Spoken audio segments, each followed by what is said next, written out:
ರೈತ ಸಮುದಾಯನ, ರೈತ ಮಕ್ಕಳನ್ನ, ರೈತ ಉಪಕಸಬುಗಳನ್ನ ಎಲ್ಲ ಒಟ್ಟಾಗಿ ಸೇರಿ ಅದನ್ನ ಒಂದು ಕೃಷಿ ಅಂತೇಳಿ, ಒಂದು ಕೈಗಾರಿಕೆ ಅಂತೇಳಿ ಪರಿಗಣಿಸಿ ಅದರ ಮೂಲಕ ಬರ್ತಕ್ಕಂಥ ಸೌಲಭ್ಯಗಳನ್ನ ನಮ್ಮ ರೈತ ಸಮುದಾಯ ಕೊಟ್ಟಿದ್ದಾದ್ರೆ ಇವತ್ತು ಸಹ ಮಾರ್ಕೆಟ್ ಆಗ್ಬೋದು ಅಥವಾ ಅದಕ್ಕೆ ಸಂಸ್ಕರಣಾ ಘಟಕಗಳಾಗಿರ್ಬೋದು, ಅದಕ್ಕೆ ಬೇಕಾದ ಏನು ಸೌಲಭ್ಯಗಳಿದ್ದಾವೆ ಅದು ನೇರವಾಗಿ ಸಿಗುವಂತದ್ದಾಗ್ತದೆ.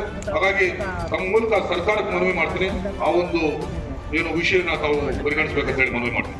ಮತ್ತೆ ಜಾಗದ ಸಮಸ್ಯೆ, ನಾವು ಇದು ಬೇಡಿಕೆ ಹೇಳೋದಲ್ಲ, ಸರ್ಕಾರ ಜವಾಬ್ದಾರಿ ಆಗಿದ್ದನ್ನು ಮಾಡಿಕೊಡೋದು.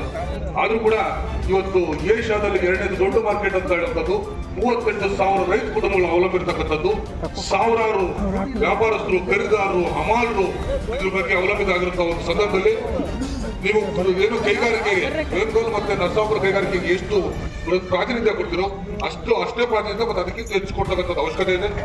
ನಮಗೆ ನಿಮ್ಗೆ ಏನ್ ಹೇಳಬೇಕಾಗಿಲ್ಲ, ನೀವು ಕಣ್ಣಲ್ಲಿ ನೋಡ್ತಾ ಇದ್ದೀರಿ, ಕಿವಿಯಲ್ಲಿ ಕೇಳಿಸ್ಕೊಳ್ತಾ ಇದ್ದೀರಿ. ಇದು ಸಮಸ್ಯೆ ಕೇವಲ ನಾರಾಯಣ ಗೌಡರಾಗ್ಲಿ, ನೈಣಿದಾಗ್ಲಿ ಅಥವಾ ಇಲ್ಲಿ ಕೂಡ ಸೇರಿದಂಥದ್ದಾಗ್ಲಿ ನಾವೆಲ್ಲ ಸುಮಾರು ಲಕ್ಷಾಂತರ ಜನರ ಸಮಸ್ಯೆ ಆಗಿದೆ. ಹಾಗಾಗಿ ತುರ್ತಾಗಿ ಅದನ್ನ ಜಾಗ ಗುರುತಿಸ್ಕೊಡೋದಾಗಬೇಕು. ಏನು ಈಗಾಗಲೇ ಎಂಪೈರ್ ಹೋಟ್ಲ್ ಹಿಂಭಾಗ ಅಥವಾ ಮುಂದ್ಗಡೆ ಈಗಾಗಲೇ ಕಸ ವಿಲೇವಾರಿ ಮಾಡುವಂತ ಜಾಗ ಇದೆ, 100 ಎಕರೆ ಇದೆ. ಅವಶ್ಯಕತೆ ಬಿದ್ದರೆ ಏನು ನಮ್ಮ ಖಾಸಗಿ ವರ್ಗದ ಖರೀದಿ ಮಾಡಬಹುದು. ನೀವು ಜಾಗ ಗುರುತು ಮಾಡಿದ್ರೆ ಸಾಕು, ನಾವು ಮಂಡಿ ಮಾಲೀಕರು, ಖರೀದಾರೆಲ್ಲ ಒಟ್ಟಿಗೆ ಸೇರಿ ಇವತ್ತು ರಾಷ್ಟ್ರೀಯ ಮಟ್ಟದಲ್ಲ ಅಂತಾರಾಷ್ಟ್ರೀಯ ಮಟ್ಟದಲ್ಲಿ ಮಾರ್ಕೆಟ್ ತಯಾರು ಮಾಡ್ಲಿಕ್ಕೆ ನಾವೆಲ್ಲ ಸಿದ್ಧರಿದ್ದಾರೆ. ನೀವು ಅದಕ್ಕೆ ಜಾಗ ಗುರುತಿಸ್ಕೊಳ್ಳಿ ಸಾಕು, ನಿಮ್ಗೆ ನಾವು ನೋಡ್ಕೊಳ್ಳಿ. ಅದಾದ ಸಂದರ್ಭದಲ್ಲಿ ಏನು ಕಳೆದ ಬಾರಿ ನಾವು ಹೋರಾಟಕ್ಕೆ ಅದನ್ನು ತಿಳಿದಿರಿ, ನಿಮ್ಮೆಲ್ಲರ ಒಂದು ಮನವಿ ಮೇರೆಗೆ ನಮ್ಮ ಗೌರವ ಕೊಟ್ಟು ಅದನ್ನ ಅಲ್ಲಿಗೆ ಮುಗಿದುಕೊಳ್ತಿದ್ರಿ.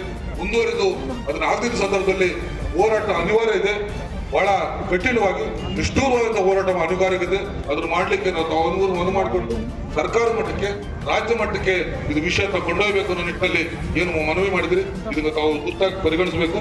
ಮತ್ತೆ ಏನು ಸಾವುಗಳು ಸಂಭವಿಸಿದ ಅವತ್ತಿನ ದಿನ ಈ ಒಂದು ಇಕ್ಕಟ್ಟಿನ ಪರಿಸ್ಥಿತಿಯಲ್ಲಿ ಸುಗ್ಗಿ ಕಾಲದಲ್ಲಿ ಅವ್ರನ್ನ ಕರೆಸಿ ಮತ್ತೆ ಅವ್ರಿಗೆ ಪರಿಹಾರ ಕೊಡಬೇಕಂತ ಪಟ್ಟಿಯಲ್ಲಿಲ್ಲ ಇದುವರೆಗೂ ಕೂಡ, ಅದನ್ನು ಕೊಡುವಂತದ್ದಾಗಬೇಕು. ಈ ನಿಟ್ಟಿನಲ್ಲಿ ತಾವು ಶೀಘ್ರವಾಗಿ ಪರಿಶೀಲಿಸಿರಿ, ಶೀಘ್ರವಾಗಿ ಕ್ರಮ ಜರುಗಿಸಿರಿ ಅನ್ನೋ ನಂಬಿಕೆ ನಮಗಿದೆ. ನಿಮ್ಮ ಅವಧಿಯಲ್ಲಿ ಆಗಬೇಕಂತಿದೆ. ಏನು ಕಳೆದ ಬಾರಿ ಜನವರಿ 1ನೇ ವಾರದಲ್ಲಿ ಮಾರ್ಕೆಟ್ಗೆ ನೀವು ಜಾಗ ಗುರುತು ಮಾಡಲೇಬೇಕಂತ ಹೇಳಿದ್ರಿ. ನನಗನ್ನಿಸ್ತದೆ ಒಂದು ವಾರ ಸಾಕಾಗೋದಿಲ್ಲ ಅಂತ, ಇನ್ನು 15 ದಿವಸ ತಗೊಳ್ಳಿ. ಜನವರಿ ಕೊನೆ ಒಳಗಡೆ ತಾವು ಅದನ್ನ ಜಾಗ ಗುರುತು ಮಾಡ್ಕೊಡ್ತೀರಿ.